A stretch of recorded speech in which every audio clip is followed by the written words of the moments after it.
Hello everyone, नमस्कार। तो आज हम लोग एक ऐसी भयंकर रिपोर्ट के बारे में चर्चा करेंगे जो बताती है कि हमारे घरेलू ऋण में बढ़ोतरी हुई है।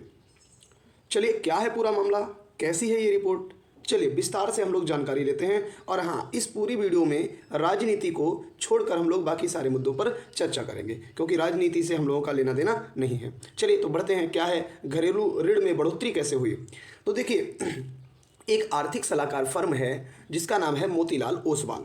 इन्होंने अपनी एक रिपोर्ट प्रस्तुत की और इन्होंने ये कहा कि भारतीय परिवारों का ऋण अब तक का सर्वाधिक है, जो कि जीडीपी का 40% है। कहने का मतलब, इस रिपोर्ट ने ये कहा कि भारतीय परिवार जो कि अपना जीवन यापन करने के लिए वर्तमान में सर्वाधिक ऋण ले रहे हैं, जो कि बात करें अभी तक का सर्वाधिक है, जो जीडीपी का 40% है। अब ये क्यों ले रहे हैं, तो इसके पीछे की पहलू क्या है। हो सकता है कि उन परिवारों का सामान्य आय में गुजारा ना हो रहा हो सकता है कि महंगाई अत्यधिक बढ़ गई है, हो सकता है उन परिवारों के पास कोई आय का प्रमुख स्रोत ना हो, या ये भी हो सकता है कि उन परिवारों की आय एक लिमिटेड हो। अब चूंकि सिर्फ एक रिपोर्ट के आधार पर हम किसी भी चीज़ का आंकड़ा नहीं लगा सकते, ये इकोनॉमिक्स का एक आधार होता है, ठीक है। तो अब हम लोग क्या करते हैं, इसी के दौरान एक दूसरी रिपोर्ट भी आई जो थोड़ा पीछे चलते हैं, जो कि रिपोर्ट है आपकी आरबीआई की। अब दोनों को मिलाकर फिर हम लोग चर्चा करेंगे। तो देखिए, एक आरबीआई ने रिपोर्ट प्रस्तुत की सितंबर 2023 में। उन्होंने ये कहा कि परिवारों की बचत स्तर न्यूनतम कितना है, 5.1% है, जो कि पिछले 5 वर्षों में सबसे कम है।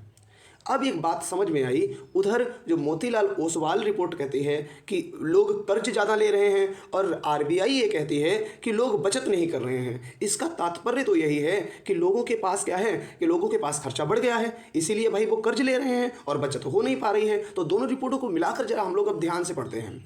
तो कहने का तात्पर्य है कि जब मोतीलाल ओसवाल की जो रिपोर्ट होती है उसके आधार पर यह देखा जाता है कि लोग कर्ज ज़्यादा ले रहे हैं, और आरबीआई ये बताती है कि लोग बचत बहुत कम कर रहे हैं।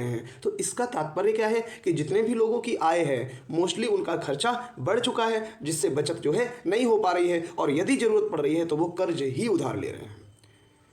तो इसका अर्थ क्या हुआ, इसका अर्थ है लोगों की आय में कमी आई है। ये एक आंकड़ा लगाया जा सकता है, ठीक है। तो ये अगर बात करें, अब बात यह भी आई कि आपका जो है बचत क्यों करना आवश्यक है। तो बचत आप सभी जानते हैं, बचत इस वजह से की जाती है कि भाई भविष्य में यदि कोई समस्या आ जाए तो उसके लिए जो हमारी सेविंग्स हैं तो वो क्या करेंगी, उस समस्या से छुटकारा पाने के लिए हमारी मदद करेंगी।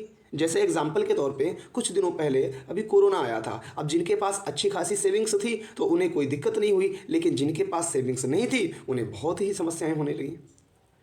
तो ये कुछ आपके दोनों रिपोर्टों के आंकड़े रहे हैं कि मोतीलाल ओसवाल रिपोर्ट ये कहती है कि बहुत ही कम जो है वो सबसे ज़्यादा लोग कर्जा ले रहे हैं अपने गुजर बसर करने के लिए, और जबकि आरबीआई ये कहती है कि बचत बहुत कम हो रही है। तो इसका सीधा सा तात्पर्य तो निकल के आ ही जाता है, आप लोग समझ ही गए होंगे कि इसका मतलब ये है कि जितने भी घरेलू परिवार हैं उनका एक तरीके से गुजर बसर कम ही अच्छी तरीके से हो पा रही है, तभी तो वो कर्ज ले रहे हैं और बचत नहीं कर पा रहे हैं।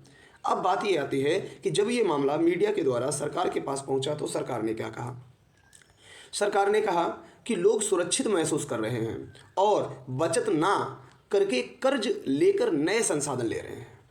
अच्छा, सरकार ने ये मत दिया कि लोग क्या हैं, अब हमारे देश में बहुत ही सुरक्षित महसूस कर रहे हैं पहले की तुलना में, क्योंकि लोग बचत इसीलिए करते हैं कि आगे कोई समस्या आए तो हमारी सेविंग्स हमारी मदद करें। लेकिन लोगों को पूर्णतः आत्मविश्वास है कि आगे कोई समस्या आएगी ही नहीं, और इसीलिए वो लोग बचत बहुत कम कर रहे हैं, और जबकि कर्ज लेकर पैसा जो है नए नए आयामों में लगा रहे हैं, नए नए संसाधन ले रहे हैं। जैसे गाड़ियाँ हो गई आपकी, है ना, कोई बिजनेस डाल लिया। तो इस तरीके से क्या है, ये हमारी सरकार का मानना है। मत ये भी जो है मजबूत है और मत वो भी मजबूत है। अब आप लोगों से कमेंट बॉक्स में मैं आपके विचार लेना चाहूँगा कि आपका मत इस पूरी वीडियो पर क्या है। चलिए तो मिलते हैं फिर नेक्स्ट वीडियो में, तब तक के लिए नमस्कार, जय हिंद, और आपका दिन शुभ हो।